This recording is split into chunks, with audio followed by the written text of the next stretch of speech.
Cannonball Sea to Shining Sea Memorial Trophy Dash, the Cannonball Run. Nothing between contestants and the finish line except 3,000 miles of U.S. real estate and a few thousand cops with no sense of humor. But that's not nearly as nuts as hiring Burt Reynolds and half of Hollywood and then laying out $20 million to recreate the Cannonball on a movie screen. I wrote a book called Problematic Movies of the 80s, and it was predicated, Kavanaugh was confirmed for the Supreme Court, and during his confirmation hearing, he and I are basically the same age. And he made the comment that, that he said, well, we all watched those movies back when we were kids, and he mentioned Fast Times at Ridgemont High and Caddyshack. This is Don Hall, a culture writer among many other things. In 2020, he published the book Problematic Movies of the 80s to find out which still land in today's culture. So I wonder what he's talking about.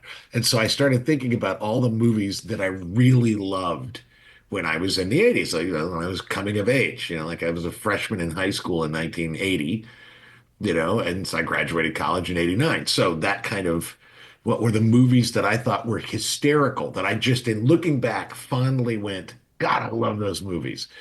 And some of them did pretty well on reflection, in sort of watching them again, and some did not at all. And Cannonball Run was one that, I can still find the humor in it, but man, it's rough, man. The two men driving are responsible for the victim lying back here in this ambulance.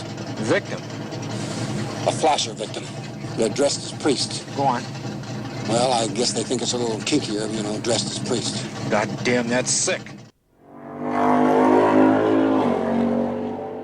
Welcome to the Cannonball Podcast. The thing I thought was funny about it and rewatching it is what predominated my memory of the film was Dom DeLuise cracking up, just all the laugh takes at the end, the bloopers. That was the thing that really stuck with me. I'm ready. I swear to God, I'm ready. We're off. Brock Yates originally wrote an action comedy screenplay based on his Cannonball runs that was supposed to star Steve McQueen, different from the Dom DeLuise laugh track we've come to know. McQueen made his last movie a year ago. Fans didn't know, but a rare form of cancer was spreading through his chest cavity. He died this morning in another Mexican clinic. McQueen was just 50. But McQueen's untimely passing meant the filmmakers needed to find another leading man to carry the film. Hello there, Smokey. Burt Reynolds, what was so fun about Burt Reynolds at the time is there was a whole group of actors and comedians that kind of emulated the Sinatra Rat Pack. And it was all converging on Johnny Carson's Tonight Show. When the way your entrances have changed. Yes. Since you first started on the show. Gotten slower, haven't you? Oh, no. It's yeah. Can I do your entrance? Sure. Just introduce me and say Burt Reynolds. You used to kind of klutz out here, and come over and sit down. Yeah. Now that you got everything in the world going for you. Yeah. I'll just say Burt Reynolds. It's just so cool. Okay. Ladies and gentlemen, one of the sexiest, most wonderful actors to get an award in a car in midair. Burt Reynolds.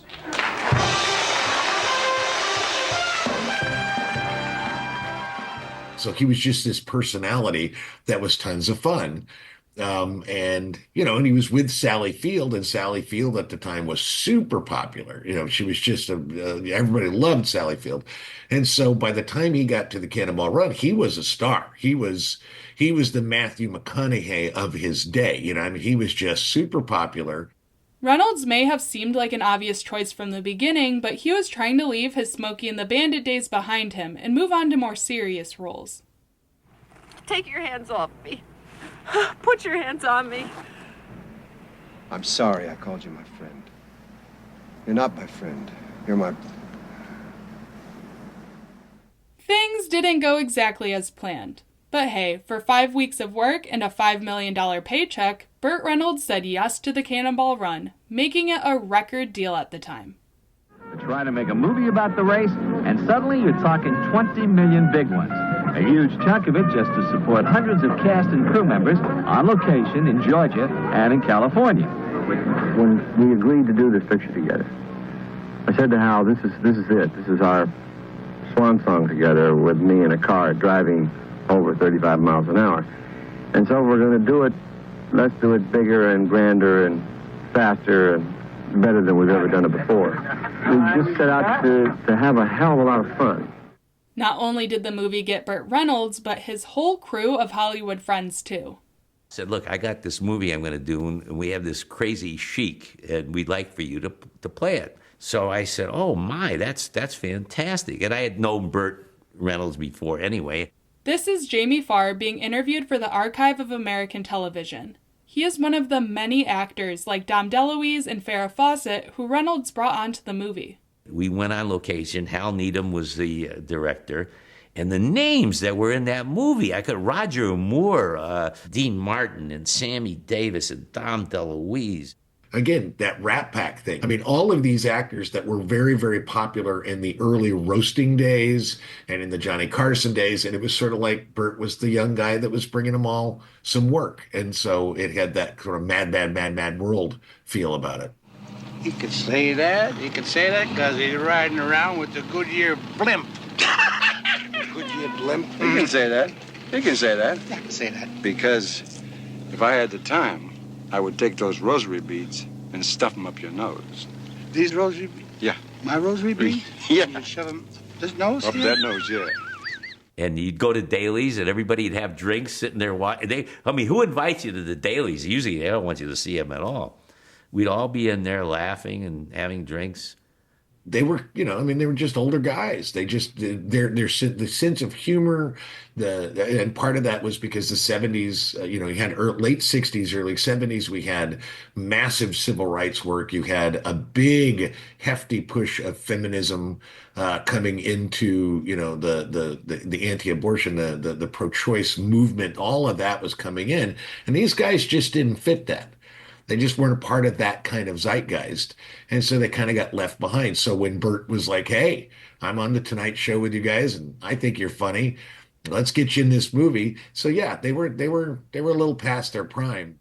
The film had all the makings of a hit, but once cameras started rolling, chaos took over. This included single takes of scenes, plenty of drugs and alcohol, and way too many surprise cameos. My business is not worth a... Thank you, Victor. Mark. As you probably know, we're the favorites to be the winning racers tomorrow in the Cannonball race, which is going to be important. But none of it compared to the true on-set disaster, a horrible accident that left stuntwoman Heidi Van Beltz paralyzed from the neck down. You're never going to move again. You've broken your neck. And it's pretty much over. And so that was kind of a shocking... What was your response? That she was absolutely nuts, and where are my parents, and where are the doctors, and I want to know what's going on. The accident was devastating, but at least it led to the industry adopting new safety guidelines, making seatbelts required for all stunt cars going forward. After filming, the movie itself ended up being miles away from what Yates had envisioned, as he later admitted in his book. Every usable inch was spliced into the final cut, plus some that clearly didn't belong. The critics had their own thoughts. With the exception of the eerily off-putting performances of Mr. Martin and Mr. Davis, the Cannonball Run is inoffensive and sometimes funny.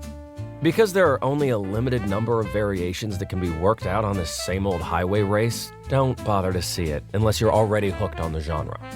Cannonball Run is an abdication of artistic responsibility at the lowest possible level of ambition. In other words, they didn't even care enough to make a good, lousy movie.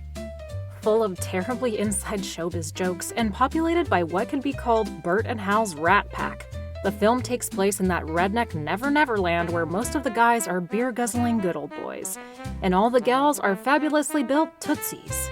Cross-country race of the title comes off as almost entirely incidental to the star turns. The overall effect is akin to watching the troupe take a vacation.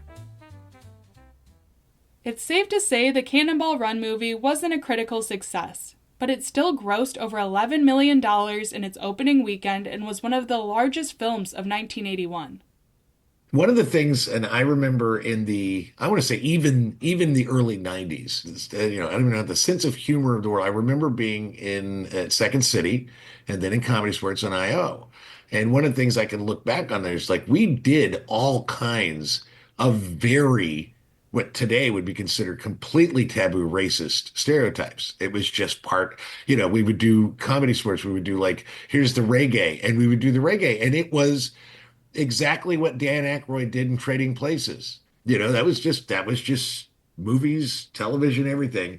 But, the thing is, it's like really broad in this movie, broad spirit, and they went all the way. They weren't playing around.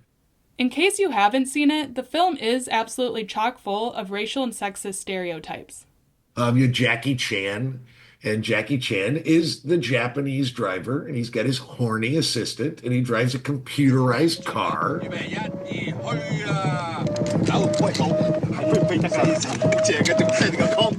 Ready, fire!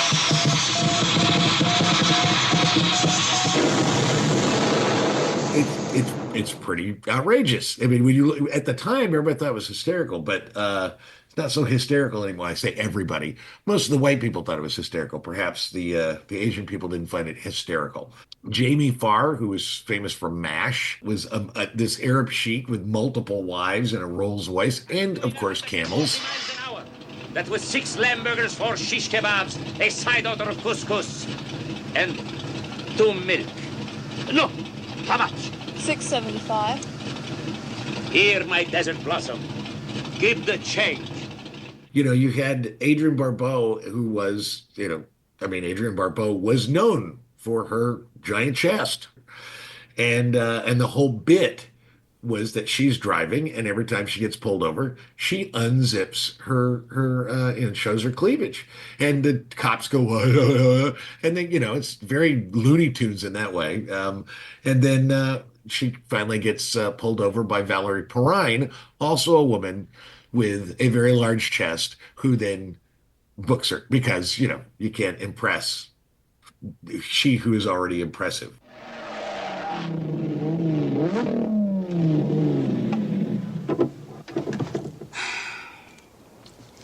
I'll take care of this one. Well, hello, Hot Pants. I don't suppose you have a driver's license tucked down in there somewhere, do you? Yes, officer. And again, in terms of problematic, to me, the thing that's the most weird that actually does kind of make me uncomfortable when I watched it again is, again, I forgot that Farrah Fawcett was in it because Farrah Fawcett plays a character her name is Beauty. That's her name. And they kidnap her. I mean, and Dom DeLuise and Burt Reynolds kidnap her. I love this line exchange because it's like, we couldn't get away with this today. It's not even funny. It's just, what the hell did he say? What'd you expect anyway? Gangbang or something like that. A gangbang? We're racers, not rapists. And I think in their minds, maybe at the time, that was just high comedy. And now it's just like cringe. It's just very uncomfortable to even think that they were doing it. And so, I think the racial politics is pretty offensive. I think the sexism is just very offensive. But that said, they just were doing this thing that they thought would get laughs. And at the time, it may not have made lots of money, but it definitely got laughs. So it's just a different change in the world. It's of the movies that I picked, it was by far, it was the one that leaned the heaviest into stereotypes for comedy. Most of the movies that I remembered weren't that kind of humor. And I think part of it is that because they had so many older actors and older comedians, it kind of went that direction. These days, the movie doesn't exactly land the same. A lot of what was played for laughs back then really came at the expense of people outside its core audience. Still, for all its flaws, it stuck around as a cult classic. One people look back on with a mix of nostalgia and eye rolls.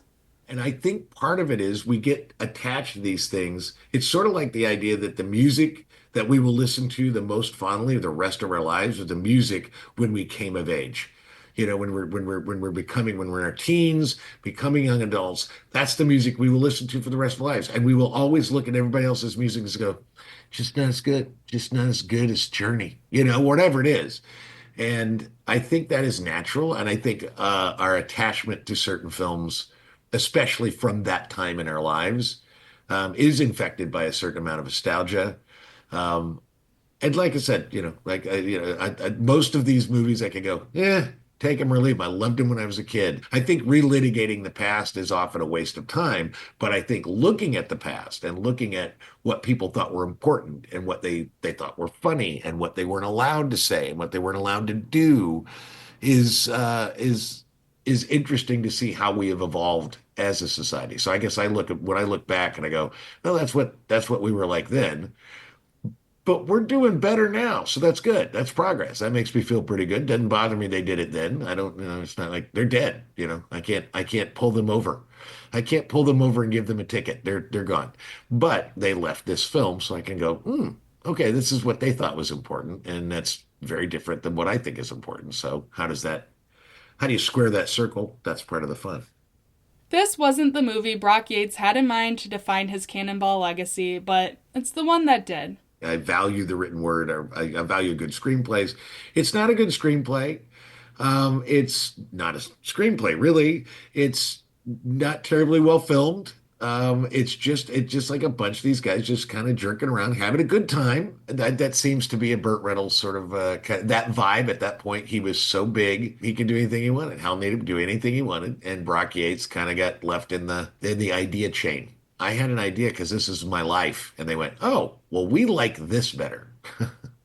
Brock Yates expressed in his book, I muted my reservations in hope that the general public would enjoy the film, while remaining totally ignorant of the fact that the film was based on reality. Despite Yates's misgivings, the Cannonball Run still spun off into a sequel in 1984 and an unofficial third film, Speed Zone, in 1981, rounding out what many consider a forgettable trilogy. But the real legacy didn't stay on screen. The Cannonball spirit carried on, inspiring a new generation of enthusiasts, including Christopher Michaels, who we've heard from in previous episodes.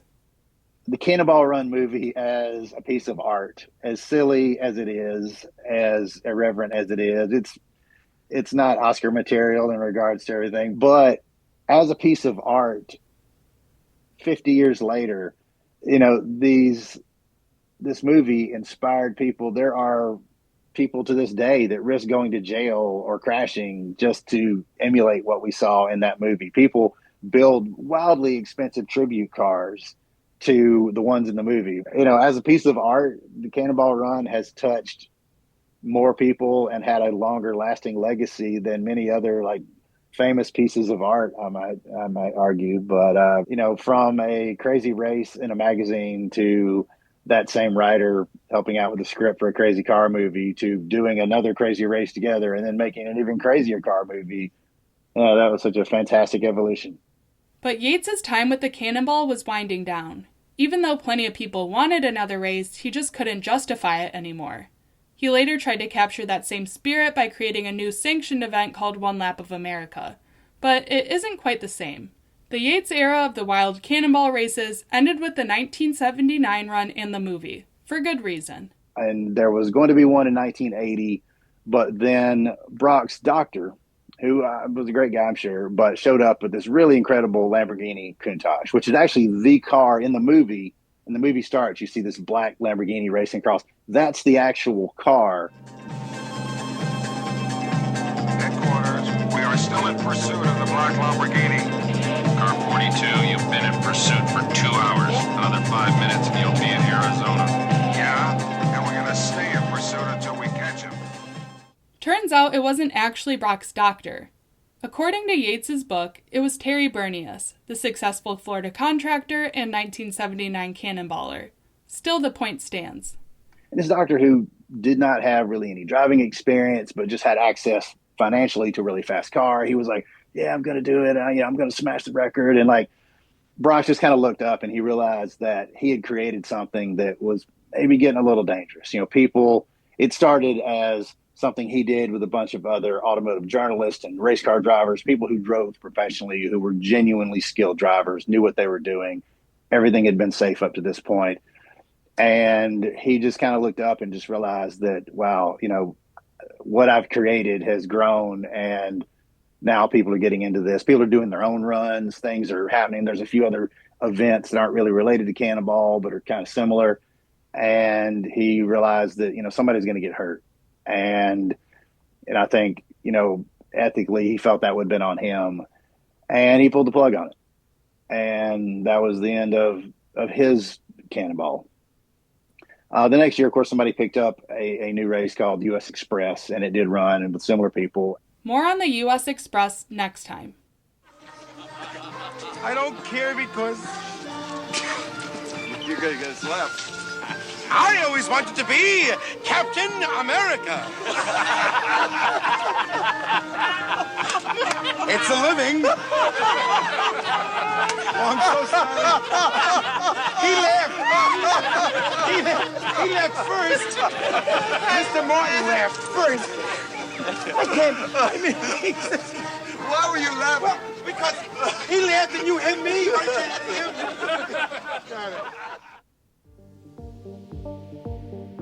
This series was created and produced by Mallory Keenoy. Executive producer, Tom Keenoy.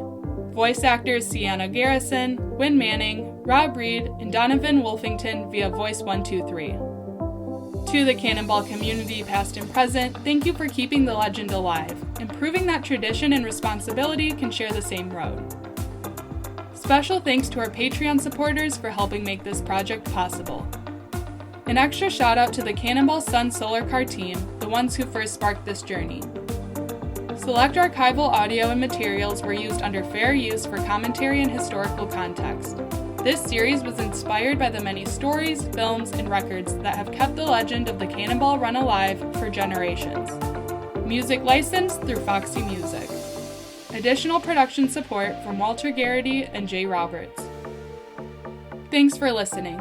You can find us at the Cannonball Pod on Instagram, Facebook, YouTube, TikTok, or wherever you get your podcasts. Follow, like, and subscribe for more.